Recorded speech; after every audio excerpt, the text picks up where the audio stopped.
आजचा आपला विषय आहे डोळ्यातून पाणी येण्याची वेगवेगळी कारणं आणि त्यावरील उपचार। आपल्या डोळ्यात पाणी कुठे तयार होते, कसे तयार होते, डोळ्यातील पाणी कुठे आणि कसे वाहून नेले जाते याबद्दलची सविस्तर माहिती आपण मागील व्हिडिओमध्ये जाणून घेतली आहे।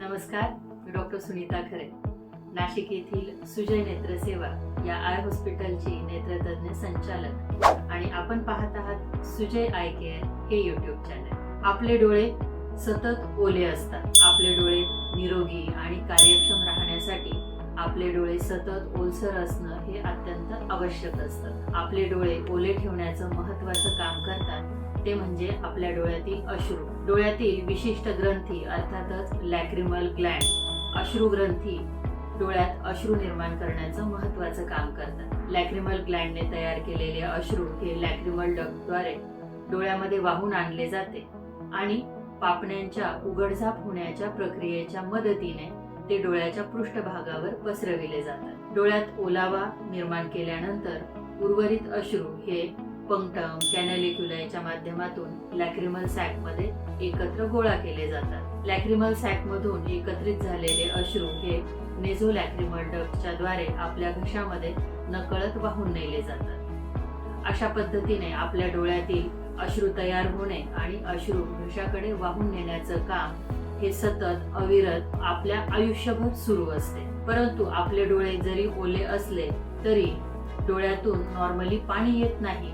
मग डोळ्यातून पाणी येण्याची कारणं कोणती? डोळ्यातून पाणी येण्याची मुख्य दोन कारणं असतात। एक म्हणजे आपल्या डोळ्यामध्ये अतिरिक्त प्रमाणांमध्ये अश्रूंची निर्मिती होणे, अर्थातच एक्सेसिव्ह टीयर प्रोडक्शन। डोळ्यातील पृष्ठभागावर म्हणजेच डोळ्यातील बुबुळ, कॉर्निया किंवा कंजंक्टायवा यावर कोणत्याही प्रकारचं इरिटेशन झालं, तणाव निर्माण झाला तर आपल्या डोळ्यामध्ये एक्सेसिव्ह टीयर प्रोडक्शन होत असतं। दुसरं महत्त्वाचं कारण म्हणजे आपल्या अश्रुवाहक प्रणाली अर्थातच टीयर ड्रेनेज सिस्टीम मध्ये कोणत्याही स्वरूपाचा अडथळा निर्माण झाला, ऑब्स्ट्रक्शन निर्माण झालं तर आपल्या डोळ्यातून पाणी वाहू लागतं। सर्वप्रथम डोळ्यात अतिरिक्त प्रमाणामध्ये अश्रूंची निर्मिती होऊन अर्थातच एक्सेसिव्ह टीयर प्रोडक्शन होऊन डोळ्यातून पाणी सतत येते याची कारणं समजून घेऊया। इंट्रॉपिओल म्हणजे डोळ्याच्या पापण्यांची कडा ही आतल्या बाजूला वळणे, वेगवेगळ्या प्रकारच्या केमिकल इंजुरी किंवा वेगवेगळ्या स्वरूपातील इन्फेक्शनचे दुष्परिणाम म्हणून आपल्या पापण्यांची कडा ही डोळ्याच्या आतल्या बाजूला वळते। त्यामुळे पापणीच्या कडेला असणारे पापणीचे केस हे डोळ्याच्या पृष्ठभागावर घासले जातात, डोळ्यामध्ये इरिटेशन निर्माण करतात आणि त्यामुळे डोळ्यामध्ये पाणी जास्त प्रमाणात तयार होऊन डोळ्यातून सतत पाणी वाहते। ट्रिचॅसिस अर्थातच मिसडायरेक्टेड सिलिया म्हणजे काय? आपल्या डोळ्यातील पापण्यांच्या कडेला पापणीचे केस असतात।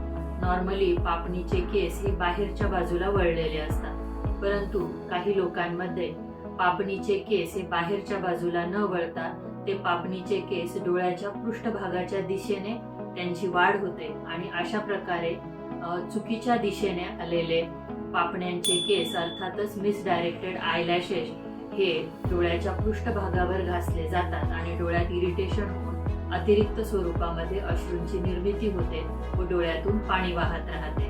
डोळ्यामध्ये वेगवेगळ्या स्वरूपाचे केमिकल्स जाणे, जसे शेतामध्ये पिकांवर फवारणीसाठी वापरले जाणारे वेगवेगळी जंतुनाशक, कीटकनाशक औषधं, घरात स्वच्छतेसाठी वापरलं जाणारं फिनाईल किंवा हार्पिक, तसंच स्वयंपाकासाठी वापरलं जाणारं तेल डोळ्यामध्ये उडून देखील डोळ्यामध्ये इरिटेशन होऊन अतिरिक्त अश्रू निर्मिती होत असते। वेगवेगळ्या इंडस्ट्रीज मध्ये वापरले जाणारे अल्कली किंवा ऍसिड अपघे कामगारांच्या डोळ्यामध्ये उडणे, अगदी घरामध्ये इन्व्हर्टरच्या बॅटरीसाठी वापरलं जाणारं पाणी डोळ्यामध्ये उडणे किंवा रंगपंचमी धुलिवंदनसाठी वापरले जाणारे केमिकल युक्त रंग डोळ्यामध्ये जाऊन डोळ्यात इरिटेशन निर्माण होऊन डोळ्यामध्ये अतिरिक्त अश्रूची निर्मिती होत असते व डोळ्यातून पाणी सतत वाहते। डोळ्याला काही इजा झाली असता तेव्हा देखील डोळ्यातून सतत पाणी वाहते। Eye strain computer, laptop, mobile स्क्रीनचा अतिवापर करणाऱ्यांच्या डोळ्यांमध्ये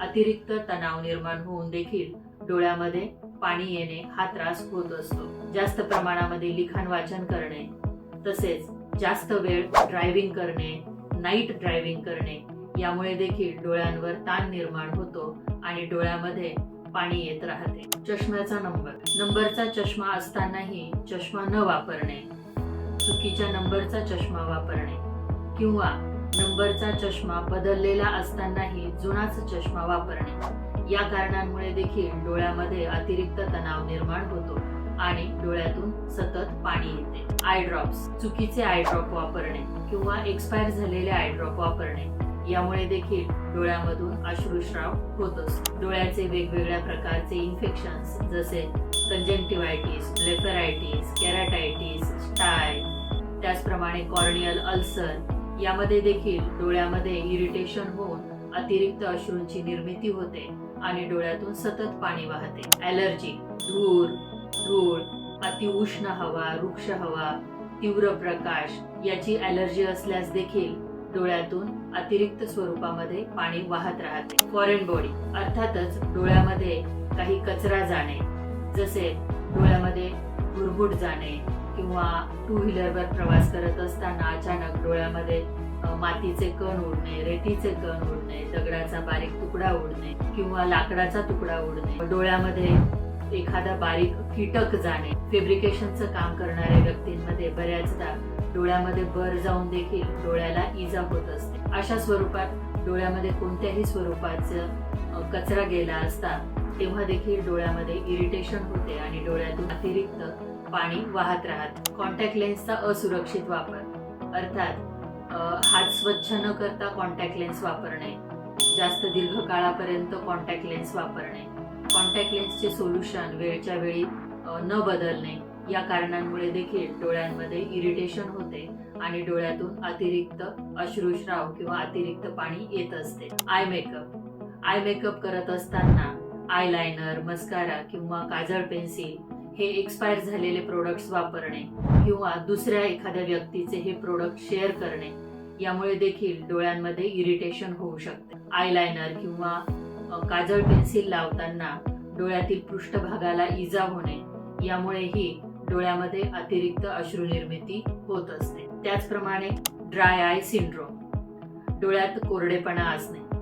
जेव्हा एखाद्या व्यक्तीच्या डोळ्यात कोरडेपणा असतो तेव्हा शरीराकडून नॅचरली डोळ्यातील पाण्याची कमतरता कमी करण्यासाठी अतिरिक्त प्रमाणामध्ये अश्रूंची निर्मिती होत असते. अशा पद्धतीने आपण डोळ्यातून एक्सेसिव्ह टीयर प्रोडक्शन होऊन अर्थातच अतिरिक्त अश्रुस्राव होऊन डोळ्यातून पाणी येण्याची कारणं समजून घेतली. आता जाणून घेऊया टीयर ड्रेनेज सिस्टीम अर्थातच अश्रुवाहक प्रणालीमध्ये ऑब्स्ट्रक्शन अथवा अडथळा निर्माण होण्याची कारणं. पंक्टम ब्लॉक होणे, आपल्या पापण्यांच्या कडेला नाकाच्या बाजूला बारीक सूक्ष्म असे छिद्र असतात ज्यांना पंक्टम म्हटलं जातं. हे पंक्टम काही इन्फेक्शन झाल्यामुळे किंवा तिथे मेम्ब्रेन तयार झाल्यामुळे ब्लॉक होऊ शकतात. कधी कधी अगदी आपल्या पापणीचा केस पंक्टम मध्ये अडकल्यामुळे देखील पंक्टम ब्लॉक होत असतो. अशा पद्धतीने पंक्टम ब्लॉक होऊन देखील डोळ्यातून अतिरिक्त प्रमाणामध्ये अश्रुस्राव होत असतो. कॅनॅलिक्युलायटिस, पंक्टम पासून लॅक्रिमल सॅक पर्यंत अश्रू वाहून नेणाऱ्या अतिशय सूक्ष्म नलिका असतात. या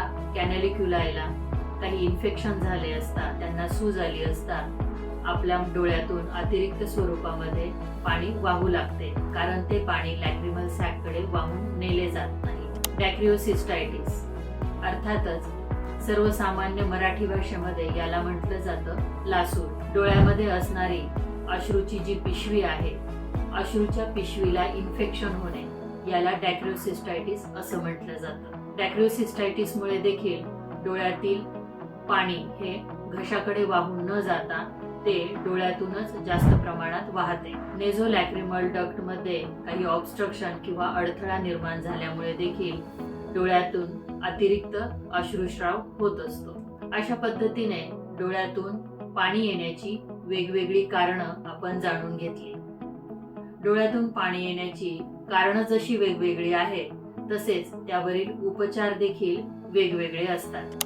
आता आपण डोळ्यातून पाणी येण्याची कारणं समजून घेतली, त्यावरील उपचार थोडक्यात जाणून घेऊया. आपल्याला जर धूळ याची ॲलर्जी असेल तर आपण प्रोटेक्टिव्ह ग्लासेस वापरले पाहिजे.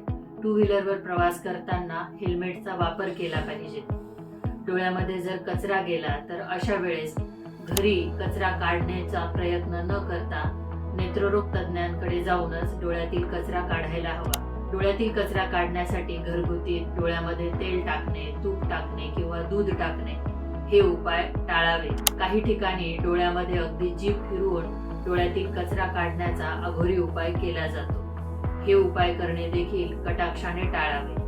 असे केल्याने डोळ्यातील कचरा तर निघणार नाही, पण उलट तुमच्या डोळ्याला इन्फेक्शन होण्याचा जास्त धोका आहे. डोळ्यामध्ये जर काही केमिकल गेले असेल तर अशा वेळेस पाण्याने डोळा स्वच्छ धुवून घ्यावा, डोळे चोळू नये आणि त्वरित नेत्ररोग तज्ञांकडे जाऊन नेत्ररोग तज्ञांच्या सल्ल्याने योग्य तो औषधोपचार घ्यावा. डोळ्याचे एखादं इन्फेक्शन असेल तर आपल्या मनाने आय ड्रॉप न घेता नेत्ररोग तज्ञांच्या सल्ल्यानेच अँटीबायोटिक आय ड्रॉप्स वापरावे. डोळ्याला कोणत्याही प्रकारचं इन्फेक्शन असेल जसे डॅक्रोसिस्टायटिस, कॅनेलिक्युलायटिस अशा वेळेस नेत्ररोग तज्ञांच्या सल्ल्याने योग्य तो औषधोपचार घ्यावा. आज आपण डोळ्यातून पाणी येण्याची वेगवेगळी कारणं आणि त्यावरील उपचार थोडक्यात समजून घेतले. डोळ्यांच्या आरोग्यासंबंधी आपल्या मनात अजून काही प्रश्न असतील तर आम्हाला कमेंट सेक्शन मध्ये जाऊन नक्की विचारा. आजचा व्हिडिओ आपल्याला कसा वाटला हे आम्हाला नक्की सांगा.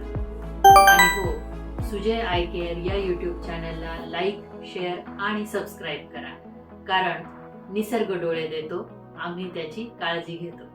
धन्यवाद.